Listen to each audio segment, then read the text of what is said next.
Welcome to Ridhima kitchen. வாங்க இன்றைக்கி நம்ம வீட்டு ஸ்டைலில் ஒரு பச்சை மிளகா சிக்கன் செய்வோம். ஈஸியான ரெசிப்பிங்க இது. நம்ம வீட்டில் அடிக்கொருக்கா செய்கிற ரெசிபி. பாருங்கள், நான் ஒரு 1/4 கிலோ சிக்கன் எடுத்து வச்சுருக்கிறேன். அதுக்கு தகுந்த ஒரு 8 பல் பூண்டு எடுத்துருக்கிறேன். நான் இவ்வளோ பூண்டு, அதே போல் ஒரு 9 பச்சை மிளகா எடுத்திருக்கேன்.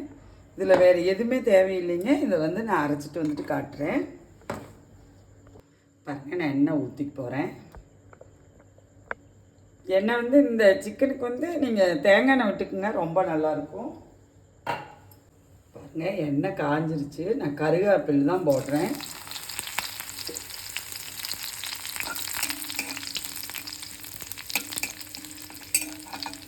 கருவேப்பிலை நம்மளுக்கு பொரிஞ்சிருச்சு. சிக்கன் போட்டுக்கிறேன்.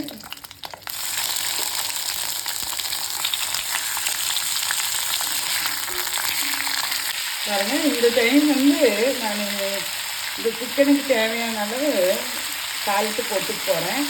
நம்ம இதில் தண்ணி அவ்வளோவா ஊற்ற போகிறது கிடையாது. அதனால நான் கல்லுப்பு போடலை.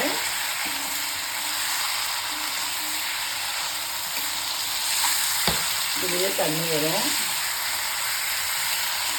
பாருங்கள், நான் சால்ட்டு போட்டு 2 நிமிஷம் கலந்து பூண்டும் பச்சை மிளகாயை அரைச்சிட்டு வந்தேன் அல்லவா, அதை நான் இதில் போட்டுக்கிறேன்.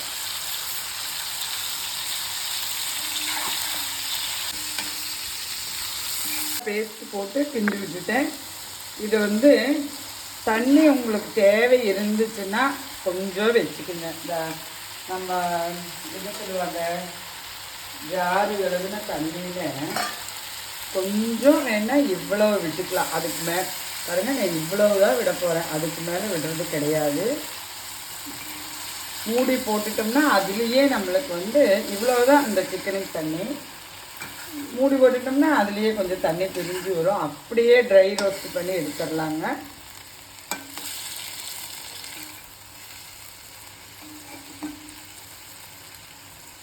அதுக்கு தகுந்த சால்ட்டும் போட்டுட்டேன். நான் சிம்மில் போட்டுற போகிறேன். சிம்மில் போட்டு இடையில ஒன்று கிண்டி விட்டுக்கு போகிறேன். வேகமாக அது வெந்து வந்துடுங்க. மேக்ஸிமம் 18 நிமிஷம் தாங்க நமக்கு இந்த சிக்கன் ரெடியாகி எடுக்கிறதுக்கு. நான் மூடி போட்டுற போகிறேன். இடையில நான் திறந்து கிண்டி விட்டுக்கவும் போகிறேன். பாருங்க, நான் இடையில 2 வாட்டி கிண்டி விட்டேன். சிக்கன் பார்த்தீங்களா, நம்மளுக்கு நல்லா வெந்து எப்படி வருதுன்னு சொல்லிட்டு இந்த பக்குவத்தில் போடுன்னு சொல்கிறவங்க எடுத்துக்கலாம். ஆனால் எனக்கு இதுக்கு அடுத்த பதம் வேணும். அப்போ அதனால் நான் ஒன்றும் கூடி சிம்மில் போட்டு நீ ஒரு 5 நிமிஷம் நான் அதை ரோஸ்ட் பண்ணி எடுத்துட்டு போகிறேன். நீங்கள் இப்போ உப்பெல்லாம் பார்த்துக்கலாம். உப்பு நான் போட்ட அளவு கரெக்டாக இருக்கும். நீங்கள் உப்பு வேணால் பார்த்துட்டு கொஞ்சம் மேலே சால்ட்டு தூவிக்கலாம். மூடி போட்டுற போகிறேன். பாருங்க, நமக்கு பச்சை மிளகா சிக்கன் நல்லா ட்ரை ஆயிடுச்சு.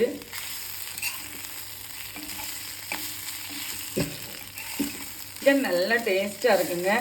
இது நம்ம வீட்டு ரெசிபி. பாருங்கள், இதில் உங்களுக்கு ட்ரை ஆக்கணுன்னா நீங்கள் ஆக்கி எடுத்துக்கலாம். எனக்கு இது போதுமான அளவு. கரெக்டாக 18 நிமிஷம் தாங்க வேணும் இந்த சிக்கன் செஞ்சு முடிக்கிறதுக்கு. இன்னும் இந்த இரும்பு சட்டிலேயே நான் விட்டுற போகிறேன். இந்த சூட்லேயே, இந்த சூடு போன விட்டு தான் நான் மாற்றிக்க போகிறேன். இது ரச சாதம், தயிர் சாதத்துக்கு கூடையெல்லாம் நல்லா மேட்ச் ஆகுங்க. வெங்காயத்தாள் சாம்பார் கூடையெல்லாம் நல்லா மேட்ச் ஆகுங்க. வாங்க, நம்ம வீட்டில் சாப்பிட்லாம். எல்லோரும் செஞ்சு பாருங்க. வாங்க, நம்ம வீட்டில் சாப்பிட்லாம். நன்றி, வணக்கம்.